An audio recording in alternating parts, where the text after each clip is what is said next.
Salve, salve! Seja muito bem-vindo aqui ao nosso canal Latitude 10, professor Luciano aqui com vocês. Vamos para mais uma aulinha aqui do concurso da Polícia Civil do Estado de Rondônia, o pessoal do curso de delegados, do concurso para delegados, né? Não me batem aí porque eu não gravei essa aula antes da prova, né? Hoje é o dia da prova, eu não gravei essa aula antes porque eu realmente não tive como fazer isso antes, tá, pessoal? Mas o pessoal aí que vão fazer os outros cargos no dia 8, dia 9 de outubro, tranquilamente a gente já vai ter mais algumas aulas. Hoje nós vamos para a aula 7, tá? A aula 7, e nós vamos falar hoje um pouquinho sobre o primeiro ciclo da borracha, o segundo ciclo da borracha. Depois nós vamos falar na aula 8 sobre a estrada de ferro Madureira-Mamoré, a questão acreana, tá? Na aula 8, e a estrada de ferro Madureira-Mamoré na aula 9, tá? Que vai sair tudo de uma vez, um dia após o outro aqui no canal, tá bom? Então vamos lá. Aula 7, então, só para vocês relembrarem, não esquecerem, a gente traz aqui, né? A gente traz aqui aquela imagenzinha para você sempre lembrar da linha do tempo, para você não esquecer. Como a gente está falando do ciclo da borracha, então nós vamos falar aí do Império, tá? E da República, principalmente esses dois momentos aí, o Império e a República, que são os períodos aí que nós temos como o período da borracha, tá? Bom, e aí a gente tem alguns antecedentes para se falar dessa história, né, do período áureo da borracha. Vamos sempre lembrar que quando os europeus chegaram, já haviam povos que habitavam a região. E os povos pré-colombianos, eles já utilizavam a borracha de várias maneiras, né? Utilizado para produzir bolas, sapatos, capas, diversos tipos de vasilhames, era utilizado com tratamento de doenças como hemorroida, para se proteger do frio, né? Servindo de aquecedor durante as noites mais frias e para confeccionar tochas e flechas incendiárias. Então já havia um uso desse material pelos indígenas aqui na região. Na Amazônia, precisamente, né? Porque isso se dá na América Central, que hoje a gente conhece como América Central e do Norte, mas na Amazônia o seu uso foi registrado ali entre os indígenas cambebas, tá? Ou omáguas, assim chamado, tá? Que habitavam o Vale dos Solimões, Maranhão, né? O que hoje nós conhecemos como o Vale do Rio Solimões. Então esses indígenas aí, eles são os primeiros registros que nós temos do uso desse material na Amazônia. E antes da economia da borracha, que trouxe uma mudança significativa para a Amazônia, a gente teve um passado aí com alguns fluxos migratórios e uma fase econômica diferente desse surto da borracha. Quais são essas fases? Primeiro, desde o início da colonização em 1616 até o início da segunda metade do século XVIII, 1750, a região ela ficou caracterizada ali pelo extrativismo, baseado principalmente nas drogas do sertão. Né? Então, as aulas anteriores a gente trabalhou sobre isso, né? As atividades predominantes aqui na região se davam por esse tipo de economia.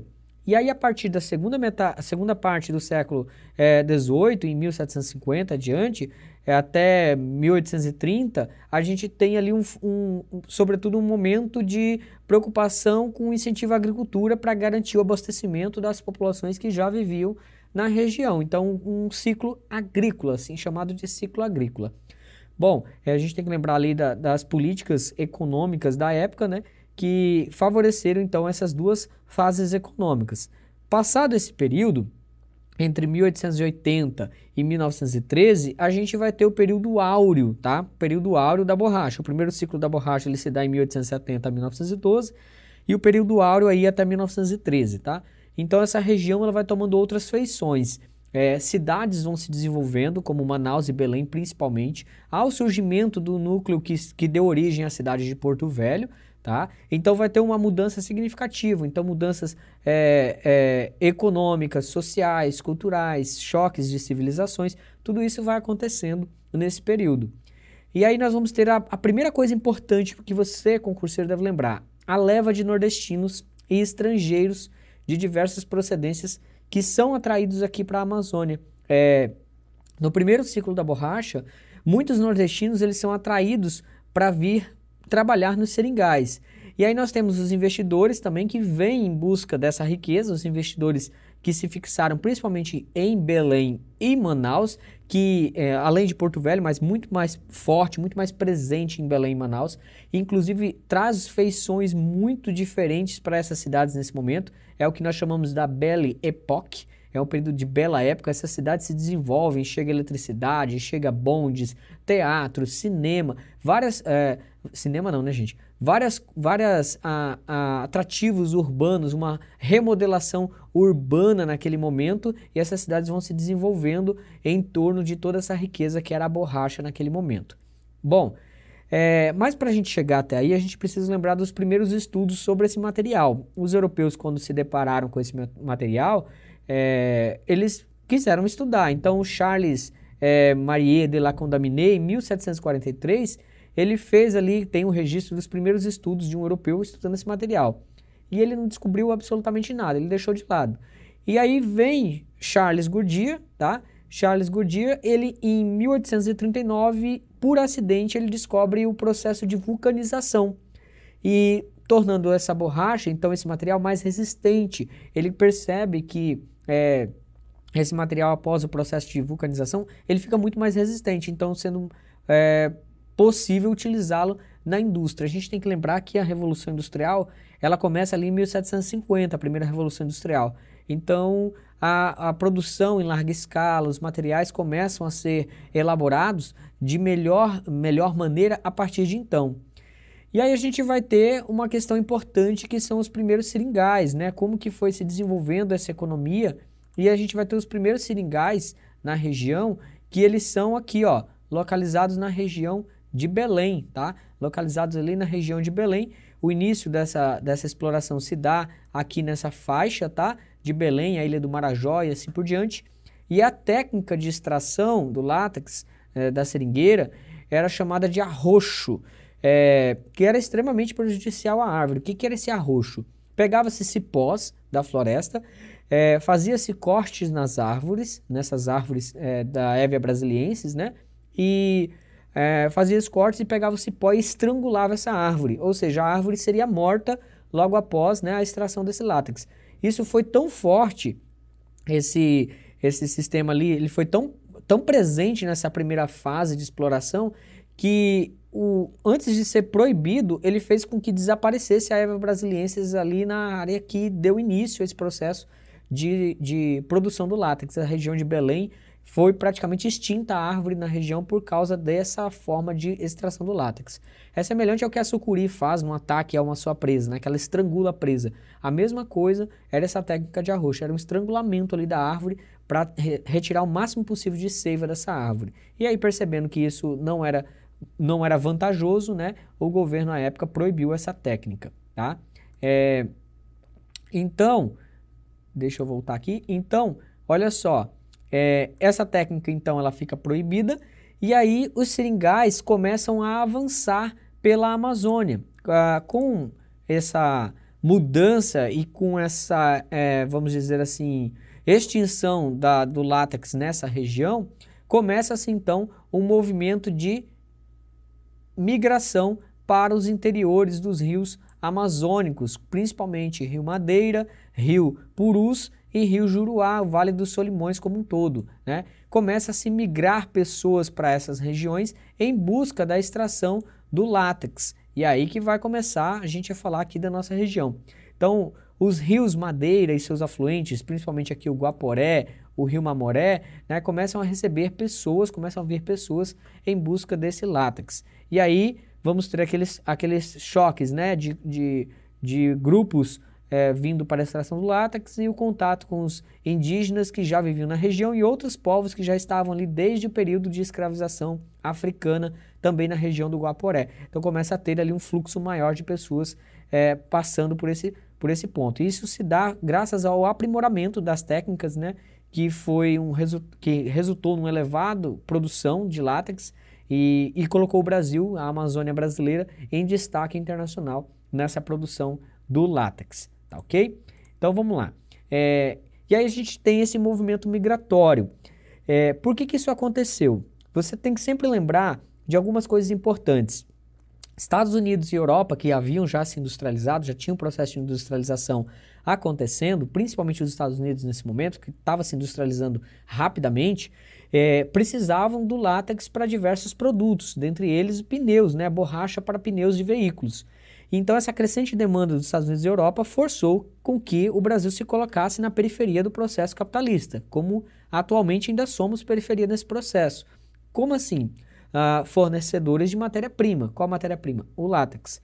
Com isso, a região passou por um forte crescimento demográfico, principalmente no que diz respeito às áreas, os vales dos rios amazônicos, Madeira, Purus, Juruá, Amazonas, Solimões. Esses rios passaram a ter uma concentração maior de pessoas, ou seja, um crescimento demográfico. E, claro, isso trouxe alterações no padrão de vida local, da cultura e tudo. Por quê? No momento que eu falei para vocês da Belle Époque, Manaus e Belém respiram ares europeus, né? Muda-se totalmente as características de população amazônica, de vivência amazônica, para atender às necessidades daquelas ricas famílias europeias que estavam chegando na região para, advindas, né, para extrair o látex, não para extração em si, mas para fazer dinheiro, né, lucrar com essa extração do látex, através das casas aviadoras, que a gente vai falar já já. Bom, que tipo de mudanças foram essas? Calçamentos de ruas, né, um processo de urbanização acelerado. Nós vamos ter, por exemplo, em Belém, foram plantadas mangueiras, né, para que as pessoas, para que amenizasse um pouco o calor amazônico, para que as mulheres e né, a classe mais rica pudessem andar com suas vestimentas europeias pelas ruas. Então, qual foi a solução adotada? Plantar mangueiras. Em Belém, até hoje, você vai no centro histórico de Belém, você vê muitas mangueiras, justamente por quê? Porque nesse momento, para amenizar o calor e dar um ar europeu para a região, essa foi a solução encontrada. E aí então quebra, né, esse isolamento da região diante do mundo, porque era uma região muito isolada diante do mundo. Hoje a gente olha para a Amazônia e ainda vê esse certo isolamento, mas não tanto. Nesse passado era muito mais isolada. E aí nós vamos destacar 3 formas de imigração para a extração do látex. Nós tivemos 3 maneiras aí. A imigração dirigida, que ela foi agrícola, né, e posterior à extração do látex. Essa migração dirigida era o Estado brasileiro, de certa forma, ali, não induzindo, né, mas levando as pessoas, estados e companhias econômicas, né, companhias que levavam as pessoas de um ponto para o outro. E nós tivemos a imigração induzida, que foi aquela propaganda atraindo principalmente os nordestinos para a região, em busca da riqueza fácil, sempre a Amazônia vista como aquele Eldorado, né? E essa população ela foi induzida a vir para a região, principalmente fugindo das mazelas que sua região estava passando. Seca, em 1979, 83, a região Nordeste, 1879, 1883, a região Nordeste vinha passando por uma seca muito, muito severa. E por isso houve um êxodo muito grande de pessoas vindo principalmente para a Amazônia para essa extração do látex. E aí nós temos a imigração espontânea. O que é essa imigração espontânea? Quando os próprios trabalhadores vinham por conta própria, né? Eles buscavam fazer comércio, mascates, né? Principalmente comerciantes. Eles vinham espontaneamente, vendo que a região estava ali tendo um movimento econômico mais dinâmico, então acabava atraindo essas pessoas também. Então nós temos esses 3 tipos de imigração e essas imigrações estão diretamente relacionadas com o povo, com a população nordestina. E claro, toda essa movimentação de pessoas, essa vinda de nordestinos, essa vinda de grandes empresários da borracha, as casas aviadoras, isso criou, né, aquele problema com a relação aos povos nativos da região, os povos indígenas, né, que foram dizimados por doenças graças a esse contato. Os vícios, né, suas terras foram subtraídas, foram expropriados de seus territórios. Então tem a questão da mão de obra indígena, que também foi utilizada no período período áureo da borracha, mas logo ela foi substituída por esses nordestinos principalmente. Então houve sim uma política de integração do indígena na sociedade, mas voltado principalmente para a exploração do trabalho dessas pessoas, tá? Principalmente para a exploração do trabalho. Ora, a população indígena era integrada à sociedade pela exploração do trabalho, ora por viés ideológico religioso, tá? As migrações nordestinas, então, que eu já falei, a seca que abateu ali desde 1879, 1877, né, a 1880, nós tivemos ali uma perda de rebanho muito grande na região. Calcula-se que mais de 300 mil nordestinos tenham vindo entre os anos de 1870 até 1920 para a região amazônica, tá? E grande parte dessa população, ela foi vitimada na região pelas epidemias, pelas fatalidades que nós conhecemos bem aqui da região. Malária, febre amarela, ataques indígenas, outros animais também que acabavam atacando essas pessoas, né, dentro da floresta e assim por diante. Então, era uma região que não favorecia muito essa ocupação acentuada de forma desorganizada. E aí, essa imigração estrangeira, né, ela vem principalmente na questão da busca de riqueza fácil. A migração estrangeira está ligada aos povos como os sírios e libaneses, os americanos, os ingleses, né, que vinham para a região, sejam para a construção da estrada de ferro Madeira-Mamoré, num determinado momento, seja para atender às necessidades das casas aviadoras, para comprar o látex e fazer essa ponte entre o mercado interno e o mercado externo, ou para o comércio, que é o caso dos sírios e libaneses que começaram a chegar ali em 1872, e eles trouxeram consigo o comércio, e quando eles ascendiam socialmente, eles passavam a dominar o barracão, que é um sistema econômico que ocorreu durante o período da borracha, que a gente vai falar dele também, tá? E assim, ó, a gente vai ter no apogeu da borracha um acentuado declínio das atividades agrícolas. Ó, no período áureo da borracha, nós vamos ter um acentuado declínio das atividades agrícolas em detrimento justamente da extração do látex. O que acontece? As pessoas vão focar somente no trabalho de extração do látex, as atividades agrícolas entram em declínio, falta de alimentos. E aí que entra o sistema de aviamento, que a gente já tinha falado, que eu ia comentar aqui mais à frente, o sistema de aviamento para suprir essas necessidades alimentares na região. O que era o sistema de aviamento? Nós tínhamos uma casa aviadora, nós tínhamos o aviador menor, o regatão, seringalista e finalmente o seringueiro. As casas aviadoras, elas se encarregavam principalmente dos transportes e distribuição dos imigrantes e produtos que abasteciam os seringais, tá? Elas também financiavam expedições da borracha, novos locais para serem explorados, e as casas aviadoras, elas serviam como representantes dos ricos, né, de ricos no exterior, que se localizavam, daqueles clientes ricos, tá? Os muito ricos, que eram de grandes indústrias e etc., que se localizavam principalmente em Belém e Manaus, tá? E aí eles tinham o aviador menor que fazia essa ponte entre o seringal e a casa aviadora principal em Belém ou Manaus.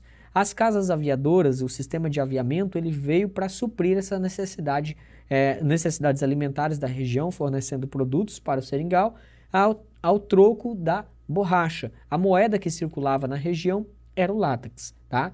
E aí nós vamos ter uma hierarquia nessa sociedade, né? A sociedade do seringal, ela é diferente da nossa sociedade atual, mas é tão desigual quanto a nossa sociedade atual. Vamos lá por partes. Por que era tão desigual?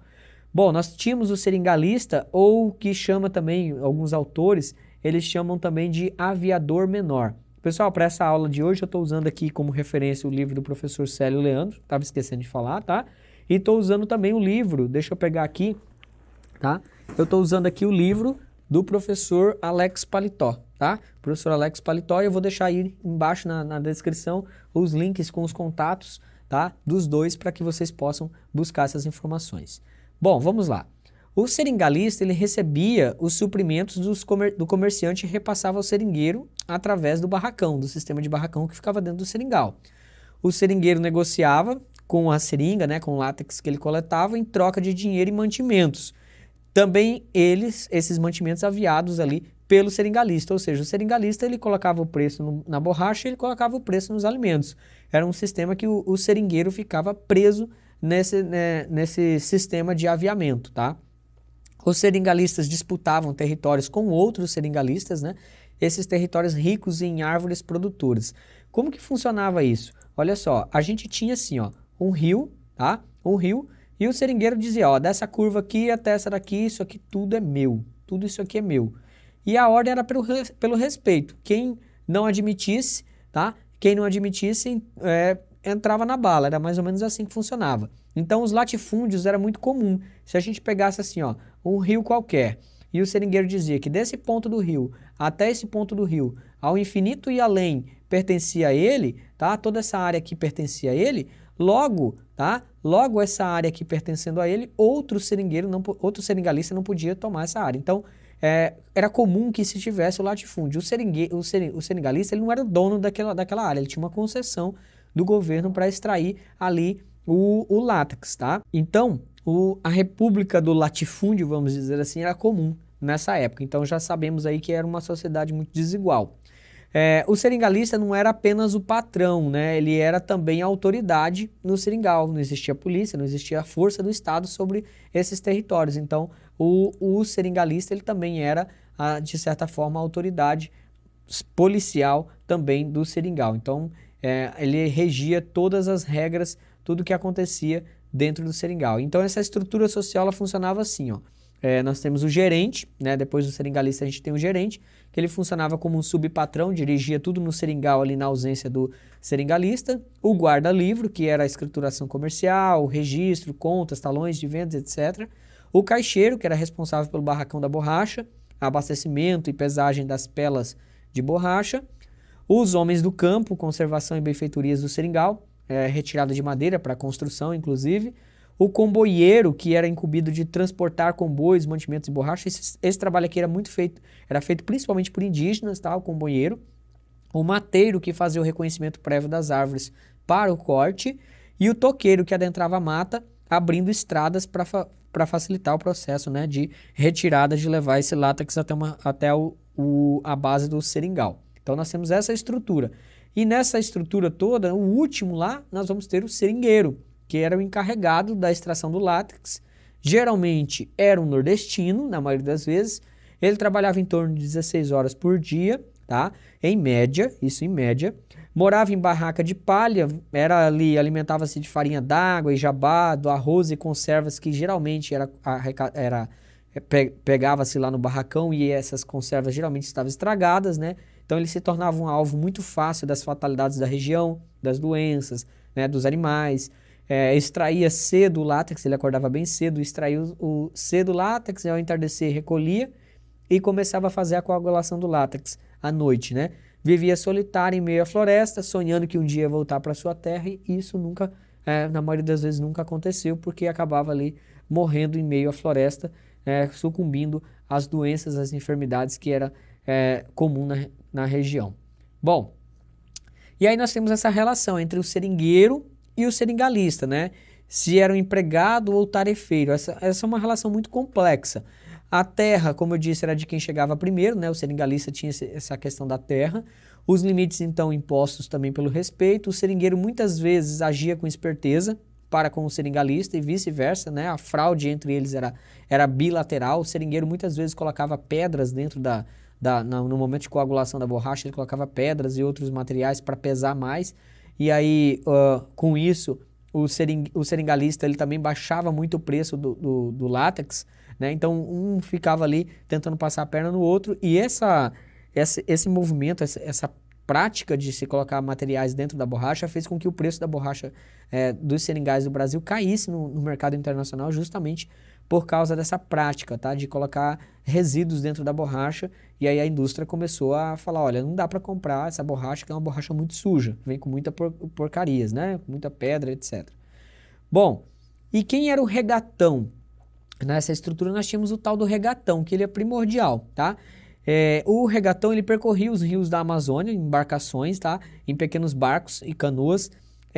Essa figura do regatão ele se ocupava principalmente do comércio clandestino, tá? Era clandestino. Faziam esse trabalho então de forma clandestina. Ele comprava a borracha do seringueiro, desviava do seringueiro, ao invés de ir para o seringalista, ia para o regatão. Por um preço mais baixo, ele enganava o seringueiro também, tá? Porém, ele supria o seringueiro de produtos e de necessidades que o seringalista, que eu coloquei ali seringueiro, tá, gente? O seringalista não cumpria. Então, nós temos essa questão aí muito importante. O regatão, ele surge justamente porque o seringalista, tá? O seringalista, ele não cumpria com alguns acordos com o seringueiro, então o seringueiro desviava o látex com esses regatões.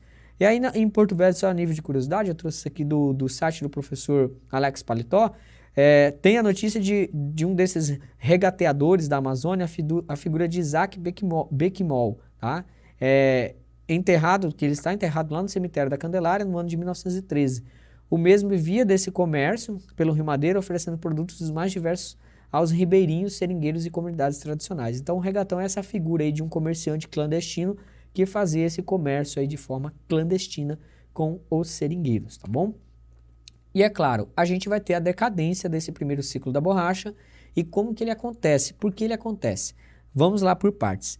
Em 1876, o Sir Henry Wickman, esse camarada inglês, embarcou clandestinamente com 70 mil sementes de seringueiras para a Inglaterra. Ele era um inglês e levou essas sementes para lá. Aliás, esse é o primeiro caso de biopirataria registrado no mundo, né? O primeiro caso grandioso de escândalo de biopirataria. As sementes foram cultivadas em estufas e vingaram ali em torno de 7 mil mudas, das quais foram transportadas para Ceilão e posteriormente para Malásia, Sumatra, Bornéu e outras colônias britânicas e holandesas lá na Ásia.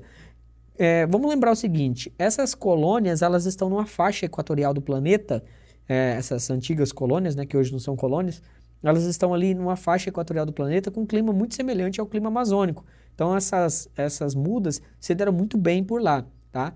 E aí em 1900, essas colônias britânicas da Ásia disputavam o mercado com apenas 4 toneladas de produção de látex. Só que em 1913 o Brasil exportava 39 mil toneladas, enquanto a Ásia 47 mil toneladas, ou seja, ultrapassou o Brasil, e isso fez com que o preço da borracha no mercado internacional caísse. A borracha amazônica, devido às dificuldades de adentrar na região, ela se torna inviável a sua exploração, o sistema de aviamento já não correspondia para atender essas necessidades e então nós temos uma decadência aí no primeiro ciclo da borracha, a região entra em estagnação econômica até ficar ali tudo parado e a gente vai ter uma outra situação que é o segundo surto da borracha entre 1939 e 1945 no contexto de Segunda Guerra Mundial, mas ele só começa em 1942, tá? O segundo surto da borracha.